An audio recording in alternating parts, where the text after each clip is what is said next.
part of their plan, and this is laid out in Project 2025 and other places, is to try to decimate the federal government and the services it provides to Americans all over the country by essentially moving agencies, important federal agencies, out of the capital region. Their goal there, we should be clear, is to coerce, pressure federal employees who work in those agencies into quitting. And when you do that, you, of course, lose enormous expertise and you lose the important services that those individuals are providing. This was tried on a minor scale during the first Trump administration. Eleanor will remember this too, as well as my colleagues here from Virginia, because in the first Trump administration, they closed down the National Institute of Food and Agriculture, which is at the Department of Agriculture, the Economic Research Service, and the Bureau of Land Management. They moved those functions over 1,000 miles away. And they forced people to make a decision. Are you going to uproot your families in order to make that move? And their calculation was that a lot of families wouldn't, because their ultimate goal was not to improve the services, but to destroy those services. And in fact, most employees decided not to relocate.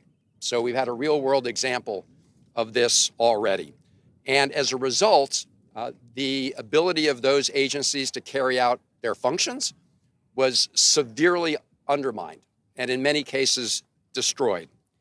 And if you had any doubt as to what their purpose was, you just had to listen to the quote from the former Trump chief of staff, Mick Mulvaney, who was at once also a member of Congress, who said, quote, "It's a wonderful way," unquote, to cut the federal workforce. So, well, now, as part of this continuing attack on the federal government and attack on the federal workforce, they're starting to try to relocate federal offices and installations outside of the national capital area to move them to other parts of the country. So imagine you've just been through all of these attacks on your job, all of these efforts to get you out of your job, and now they say, we want you to move 2,000 miles away, you and your family, and you don't know if you're going to have any job security once you get there. And so you see how all of this is targeted at depleting the federal workforce and nullifying the government of the United States. And that is the philosophy that is driving this entire thing. So the very least we can do is pass this legislation, which says before any federal agency or entity gets relocated to another part of the country, live up to your promise. Make it pass a cost-benefit analysis. Show us it's really going to save money and produce more efficiency. Because I think it's going to be a lot more like what's going on with Social Security today. Nobody ever really thought about the efficiency of Social Security before. It's much less than 1% of the overall Social Security budget that goes to administration. And every once in a while, people have problems. Our staffs are able to go to bat for people and get their Social Security benefits. The system has worked up until Donald Trump and Elon Musk got involved. Now it's impossible to get through on the phones. There's mass confusion about Social Security benefits. You can't get through on the phones. They say, go to the offices, but they're closing the offices around the country.